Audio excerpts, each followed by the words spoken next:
Hello everyone, this is Lit here, and in today's video I want to talk about harvest, but not just a normal harvest, but imbued harvest, which basically make your harvest in area have 50% chance for unchosen crops to not wilt, and it's also make harvest plant in area have 50% to spawn an additional monster.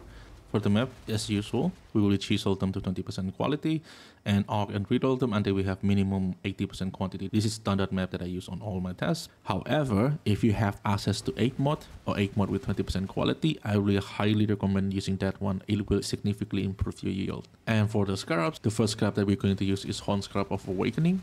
This is the one that's going to give us access to Imbued Harvest. The second scarab that we're going to use is Harvest Scarab of Doubling. This is basically doubling the amount of harvest we get and also doubling the amount of harvest monster life. And the third scarab is Scarab of Monster Lineage. Some of the harvest scarab is still magic and the other monster also magic, so having 40% increased pack size, it helps. And for the last scarab, we have Sacrifice Fragment, and this gives 5% quantity into the maps. This is not mandatory. You have another options, which is using Cartography Scarab of Corruptions, and this is going to make all your map drops will become 8 mods. And this is how I will run the map.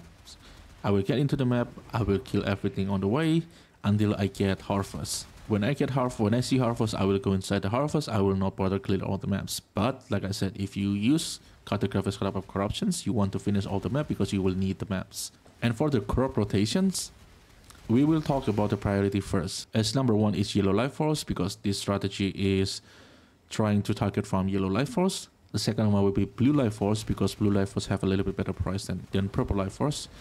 And the last one will be Purple Life Force, because that's the cheapest one, and that is the color that we're going to sacrifice the first. So if you see a plan with purple and purple, this will be your first target, no question asked. The second target probably will be purple and blue, and the third target will be blue and blue. So if you see any of these three colors, this is the one that you're going to click first before you touching any yellow. If you see yellow, that will be your last crops. Now for yellow and purple and yellow and blue, there's the two options. The number one is the safer options. So you're going to click the yellow first. If you win the RNG, you're going to click the second one. So the basic idea is you want to secure your Yellow Life Force first. If you hit the RNG, then you will have a chance to take on the other color. And that other color will have a chance to improve your other yellow plant if you still have other plants. The second option is the more risky options.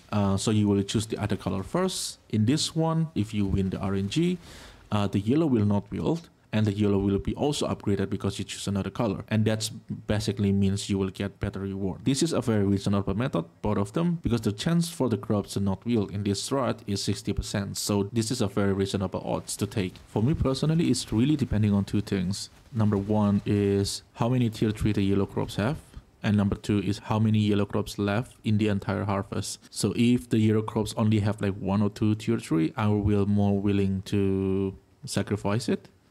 But if it have like 3 or more, I will less likely to do that. And the second one is more about the long-term effect. If you have 2 or 3 yellow crops left, that means when you upgrade that one, the rest will be upgraded too. I will more willing to take the gamble if I still have a lot of yellow crop left. But if that is the last yellow crops, I will always take the yellow crops. And for the other tree, this is the other tree that I will use. This is a very basic standard tree for harvest. We take all the harvest node, we will take all the effect modifier node, all the quant nodes, because harvest scale very well with pack size and quantity.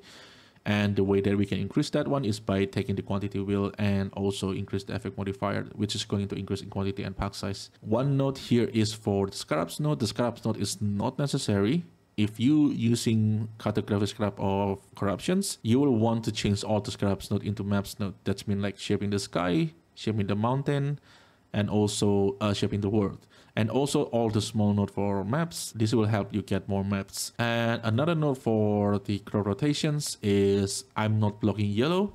And for the crop rotation, I'm not blocking yellow. And the main reason for this is because the new Imbued Harvest, with the 60% chance for the crops to not unwield, this make the need for sacrifice plan become very minimum. If I have like a purple, there's a very good chance that I will able to get that to purple. So in just one plot, you already have 2 sacrifice. So you do not need that much off color as before. Based on the testing that I did on this league and last league too with the crop rotations, the most important sacrifice or upgrade is the first 2 to 3 upgrade. And to get that 3 upgrade within the first 2 plot is not that hard because of the 60% chance for the corpse to not unwield, at least based on my testing. And this is the reason why I'm not blocking yellow. And now basically instead of having 1 yellow at the end, now you will have multiple yellow with a decent tier 3.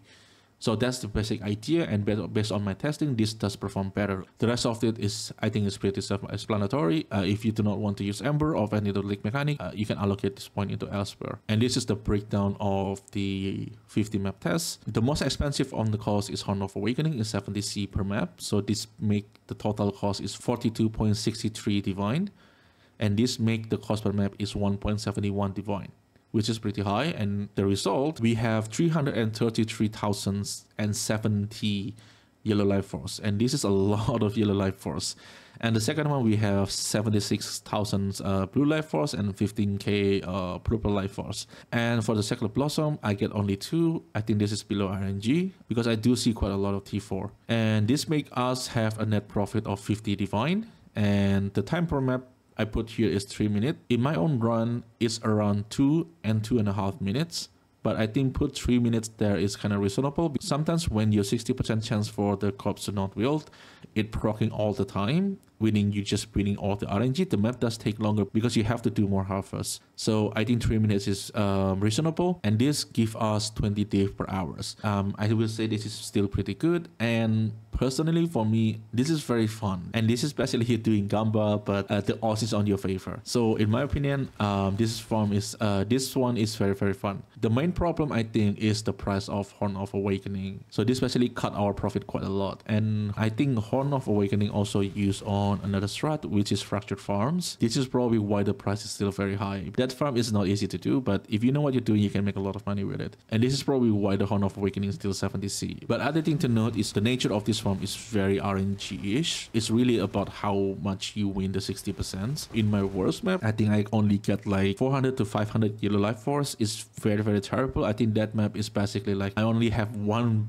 purple plan, so that 500 is basically from that tier 2 plan. So that's a very bad map, and I will consider it a brick map, but it's only happened once in all the 50 maps tests. The best map I ever had is 16,800 yellow life force, and there is quite a lot of run in the 50 map test that I have something like 10k life force, 12k life force. I don't think it's that uncommon, and that's also in the case that I'm not winning all the RNG.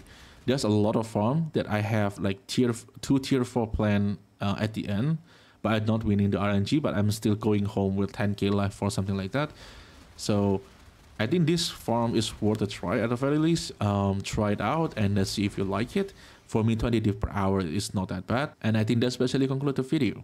If you like the video, consider like and subscribe. That will help the channel a lot. So thank you everyone for watching. I really, really appreciate it. And I'll see you in the next one.